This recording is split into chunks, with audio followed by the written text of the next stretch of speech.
దేవుని నామమునకు మహిమ కలుగును గాక. ప్రభునందు ప్రియులరా, మన ప్రభువు రక్షకుడునైన క్రీస్తు యేసు పరిశుద్ధ నామములో మీ అందరికీ శుభములు. 17వ తేదీ మార్చి మాసము 2025 సంవత్సరం. ఈరోజు దేవుడు నిన్ను ప్రేమించి నీకు ఇస్తున్న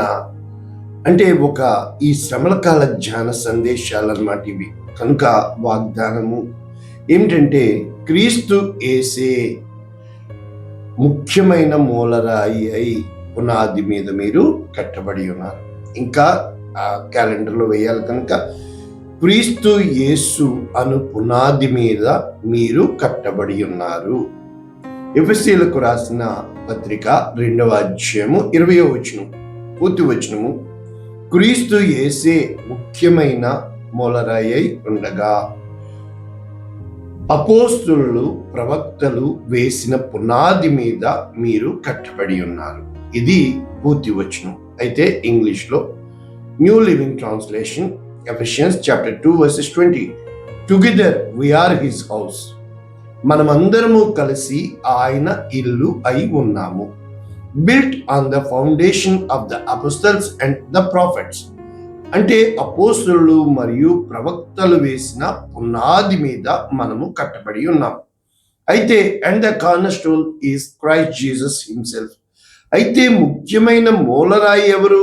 పునాది వీరు వేశారు, కానీ మూలరాయి ఎవరు? యేసుక్రీస్తు ప్రభుల వారు. అంటే మీకు వాక్యం అర్థమైపోవాలి. 3 మెట్లు. మొట్టమొదట దేవుడు ఆదాముని చేశాడు. అయితే ఈ ఆదాము మూలరాయి ఉండాలి, ఆదాము మీద మానవ జాతి కట్టాలి. కానీ ఆదాము ఎప్పుడైతే పడిపోయాడో పాపము లోకంలోనికి ప్రవేశించింది, పాపం వల్ల మరణము ప్రవేశించింది. అయితే ఆ యొక్క 12వ అధ్యాయంలో మనం చూసినప్పుడు దేవుడు అబ్రామును పిలిచి జనములకు తండ్రిగా మార్చుకున్నట్లు మనం చూడగలుగుతున్నాం. ఇప్పుడు అబ్రహాము మీద కట్టుచున్నట్లు మనము చూడగలుగుతున్నాం. అయితే సమయము ఆసన్నమైనప్పుడు దేవుడు తన ప్రియ కుమారుని పంపించి, అబ్రహాము కుమారుడైన దావీదు కుమారుడైన యేసుక్రీస్తు, కొత్త నిబంధన అంతా కూడా 3 ముక్కల్లో చెప్పాలి అని అంటే, మొట్టమొదట సువార్తలు ఏం చెప్తున్నాయి? యేసుక్రీస్తు జీవితము గురించి, ఆయన మరణము పునరుద్ధానము గురించి చెప్తున్నాయి. ఆ తర్వాత అపోస్తుల కార్యములు, సంఘము ఏ విధంగా యేసుక్రీస్తు ప్రభువుల వారి ఆ యొక్క పరిచర్య మీద ప్రారంభించబడింది. 4 స్తంభాలు ఏంటి? అపోస్తుల బోధ, సహవాసము, రొట్టె విరుచుట, ప్రార్థించుట. ఈ 4 స్తంభాల మీద, అపోస్తుల బోధ మీద ఈ యొక్క సంఘము కట్టబడింది. ఆ తర్వాత ఆ అపోస్తులు అయిపోయిన తర్వాత కార్యాలు, అది చరిత్ర. ఆ తర్వాత పత్రికలు అయిపోయింది. ప్రకటన గ్రంథం అంటే వారు సంఘాలకి ఏ విధంగా పత్రికలు రాశారు? పౌలు గారు రాశారు, యాకోబు గారు రాశారు, పేతురు గారు రాశారు, యోధా గారు రాశారు. ఈ విధముగా పత్రికలు వాళ్ళు రాసి యేసు క్రీస్తు ప్రభు వారు మెస్సియా, ఆయన మెస్సియా అని వారు ప్రకటించారు. కనుక ప్రభువునందు ప్రియులరా, యేసు క్రీస్తు అను నరుడు మన అందరి పాపముల కోసం ఆయన చనిపోయారు, ఆయన తన ప్రాణాన్ని పెట్టారు.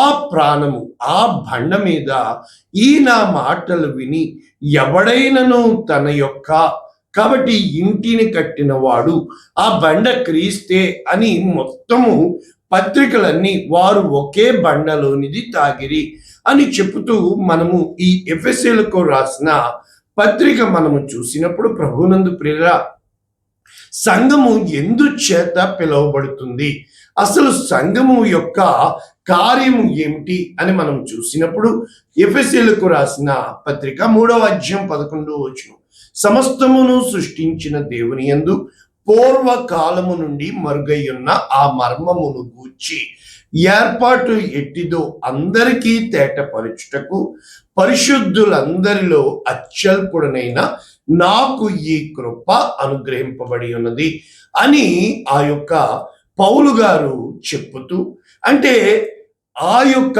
పరలోక దర్శనం, అంటే పరలోకమందును భూమి మీద ఉన్న ప్రతి కుటుంబము తండ్రిని బట్టి కుటుంబం అని పిలువబడుచున్నది.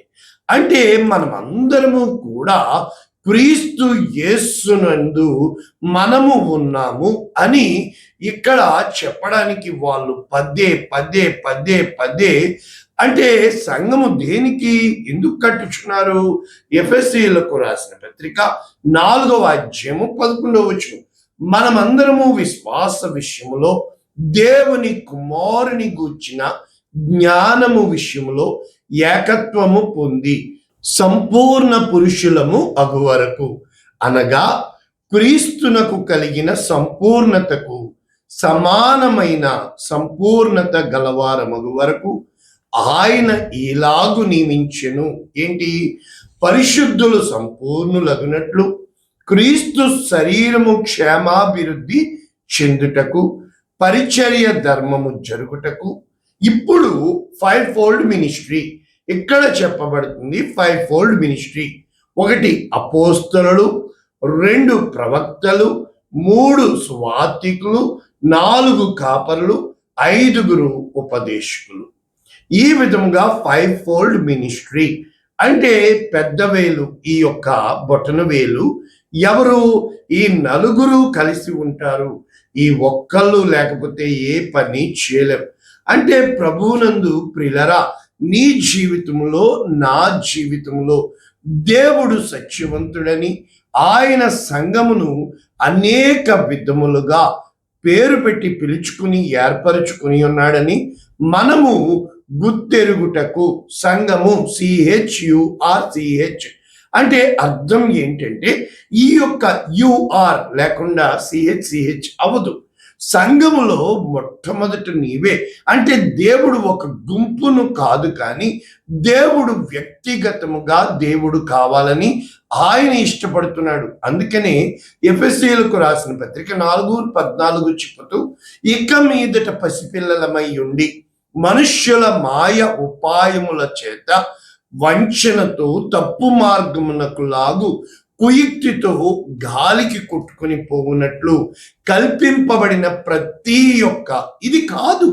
అంటే ఆ బోధల కోసము సంఘాన్ని పిలవల, ప్రేమ కలిగి సత్యం ప్రతి ఒక్కరు మనం ఏం చెప్తామంటే మనమే సత్యం చెప్తున్నట్లు ఇది కాదు. క్రీస్తు నీయందు నాయందు ఉన్నాడా? క్రీస్తు ప్రేమను మనం వ్యక్తపరుస్తున్నామా? క్రీస్తుకు కలిగిన మనస్సు మనము కలిగి ఉన్నామా? లేకపోతే పంతాలు పట్టింపులకు పోతున్నామా?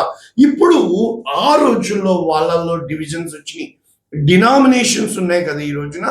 ఆ విధముగా కొరింథీయులకు రాసిన మొదటి పత్రిక 3వ అధ్యాయము 3వ వచనం, మీలో అసూయ కలహము ఉండగా. ప్రతి ఒక్కరూ సంఘానికి వస్తారండి, కొంచెం చూస్తారు, కొంచెం వాక్యం తెలుస్తుంది. నేను పూర్తిగా వాక్యం చదవాలని ఉండదు, సాక్ష్యం చెప్పాలనిపిస్తుంది, పాట పాడాలనిపిస్తుంది. వాళ్ళకంటే మేమేం తక్కువ? మేము వాక్యం ఎందుకు చెప్పకూడదు? పరిశుద్ధ బలం మేమెందుకు?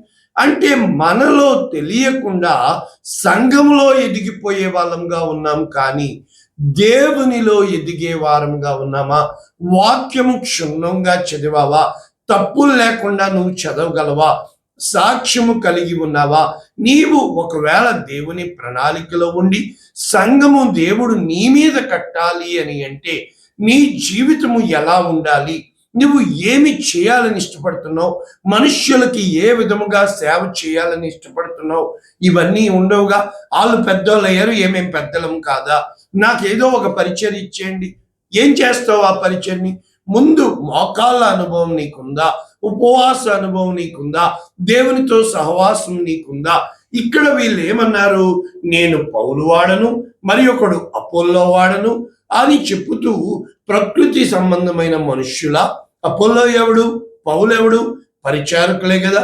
ఒక్కొక్కరికి ప్రభువు అనుగ్రహించిన ప్రకారము వారి ద్వారా మీరు విశ్వసించారు. నేను నాటి తిని పౌలు చెప్తున్నాడు. అపోల్లో నీళ్లు పోసెను, వృద్ధి కలగ చేసిన వాడు దేవుడే. కాబట్టి వృద్ధి కలగచేయు దేవునిలోనే కానీ నాటు వానిలోనైనను నీళ్లు పోయి వానినైనను ఏమీయో లేదు. నాటువాడు నీళ్లు పోయేవాడు ఒక్కటే, ప్రతివాడు తాను చేసిన కష్టము కొలది జీతము పుచ్చుకొనును. ఇప్పుడు ముగింపు మాట చూస్తే, మేము దేవుని జత పనివారమై ఉన్నాము, మీరు దేవుని వ్యవసాయము, దేవుని గృహము అయి ఉన్నారు. కనుక ప్రభునందు ప్రియులరా, మనము దేవుని ఇల్లు అని పదే పదే మనకి ఇక్కడ బయలుపరచబడుతుంది. మరి ఒకసారి లేఖనాలకు వెళ్తే యెషయా గ్రంథము 28వ అధ్యాయం 16వ వచనం, ఆ మూల రాయి, పునాది రాయి, ఆ తృణీకరింపబడిన రాయి కోసం చెప్తూ ప్రభువు యెహోవా ఈలాగున సెలవిచ్చుచున్నాడు, సియోనులో పునాదిగా రాతిని వేసిన వాడను నేనే, అది పరిశోధింపబడిన రాయి, అమూల్యమైన తలరాయి, బహుస్థిరమైన పునాది అయిన మూలరాయి అయి ఉన్నది, విశ్వసించువాడు కలవరపడు. అంటే నీలో 3 గుణాలు రావాలి. ఎలాగా? ఒకటి, ఆ యొక్క వేయబడిన ఆ యొక్క రాయి, పునాది రాయి క్రీస్తు దేవుడే అయి ఉండాలా. నెంబర్ 1, అది పరిశోధించబడాలా, అమూల్యమైన తలరాయిగా ఉండాలా, బహుస్థిరమైన పునాది అయిన మూలరాయిగా ఉండాలి. ఆ విధమైన కాండాక్ట్ ఉన్నప్పుడు ఇదే వాక్యాలు కీర్తన 118:22లో లేఖనాలు నేర్చుకుంటున్నాం. ఇల్లు కట్టువారు నిషేధించిన రాయి మూలకు తలరాయి ఆయను. కాబట్టి ఎవరి చేత నిషేధించబడతామో, నిరాకరించబడతామో, తృణీకరించబడతామో, దేవుడు మనల్ని మూల స్తంభముగా, మూల రాయిగా, మూల పురుషునిగా దేవుడు చేయడానికి ఇష్టపడుతున్నట్లు మనము చూడగలుగుతున్నాం.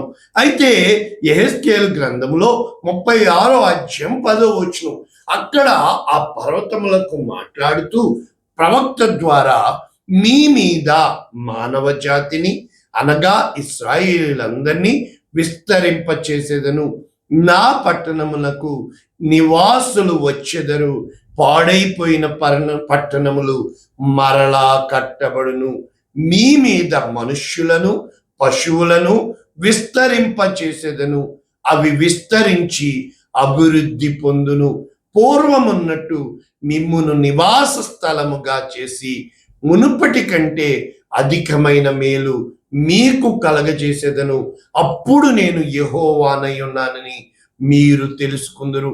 అంటే ప్రభునందు ప్రియులరా, మన మీద కట్టబడాలి. ఉదాహరణకి ఒక కుటుంబము, మనము ఆ కన్స్ట్రక్షన్ లెవెల్ చూస్తే ఇప్పుడు తండ్రి, తల్లి, తర్వాత బిడ్డలు, ఇది కుటుంబం.